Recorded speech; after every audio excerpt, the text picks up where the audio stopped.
ils avaient demandé à ce qu'ils soient rencontrés de façon séparés. Et apparemment, selon leur compréhension, c'est ce qui même était l'agenda de Yahi Boni. Mais après, ils se rendent compte, selon leur version, que cet agenda a été changé au profit d'un autre qui est venu donc du gouvernement. Tout ça peut être vrai.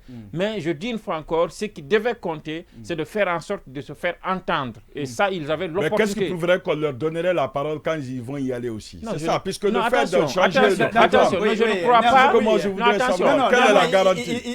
Je ne crois pas que si l'UFDZ était dans la salle aujourd'hui ou l'ANAD était dans la salle, qu'on refuserait de leur donner la parole. Je ne crois pas, vu leur poids même. Je ne crois pas. C'est clair qu'on ne va pas refuser, mais dans la foulée, on ira toujours du général. Au-delà de ça, la gente va utiliser ça pour dire que tous les acteurs... Bien sûr, on ne peut pas... De toute façon, on le laisse aller. Les partis politiques... Non, mais l'idée...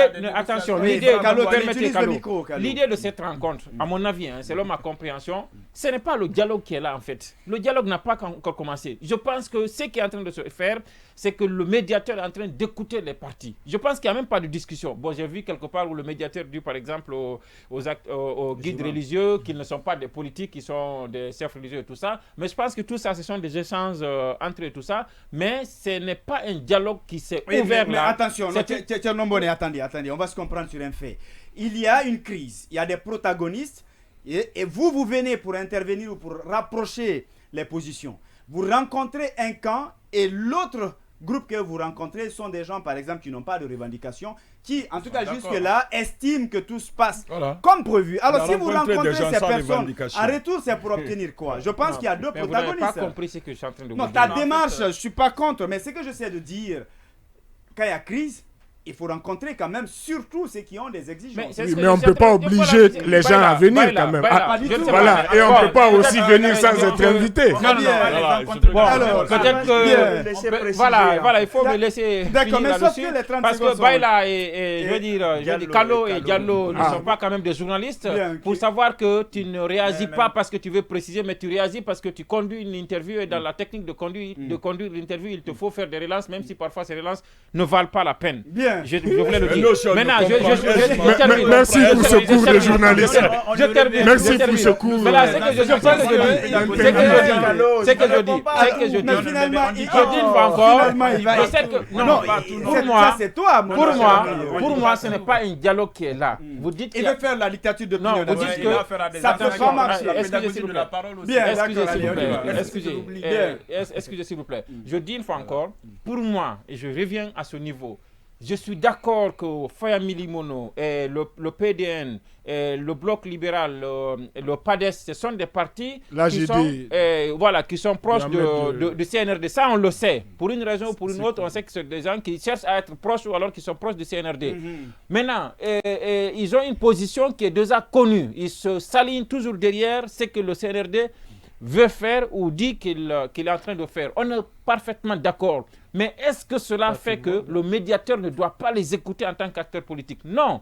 Est-ce que quand une rencontre est appelée et qu'ils viennent dans une salle, les autres acteurs doivent dire non, nous ne venons pas? Je pense qu'il faut venir à cette rencontre et donner leur avis. Maintenant, après, le médiateur fera le tri.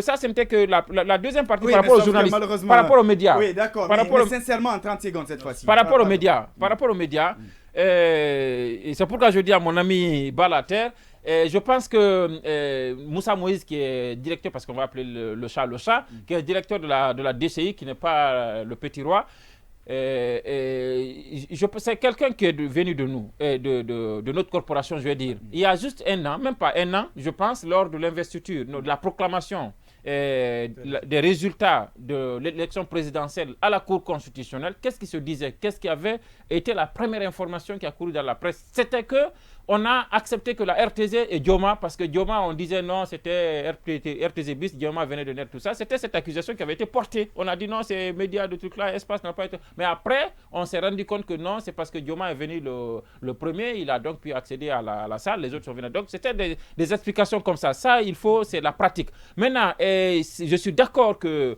comme vous le dites, il faut quand même batailler. Les lois disent qu'on a accès à l'information. Vous savez, parfois, quand on empêche, je l'ai dit, on empêche un journaliste d'accéder à l'info, Mais en principe, celui qui le fait doit être puni parce qu'il viole le droit des citoyens d'avoir accès à l'information. Parce que le journaliste qui va pour chercher l'information ne la cherche pas pour sa famille. Il la cherche pour venir. Très bien. Non, attention, que la position du journaliste soit impartiale ou impartiale, ce n'est pas... Malheureusement, permettez, on n'est plus par le temps, Voilà. malheureusement. Oui, malheureusement, on n'est plus par le temps. On va devoir rendre... oui. Sur la presse, en 15 secondes, seuls sont déçus et surpris ceux qui pensaient ou qui espéraient qu'avec un régime militaire, on aurait une avancée démocratique. Ça, c'est impossible. La démocratie... Comment ça, c'est possible? C'est bien possible. Comment est-ce que c'est impossible? Non, parce que par essence, un régime militaire, c'est un régime qui vient déjà déposer, comme on appelle, un président légal. Et ensuite, il peut travailler pour le retour vers la démocratie, pour aller vers la démocratie. Mais un régime militaire démocratique, j'en ai jamais vu de ma vie. Très bien. Alors, merci beaucoup. On va marquer une pause.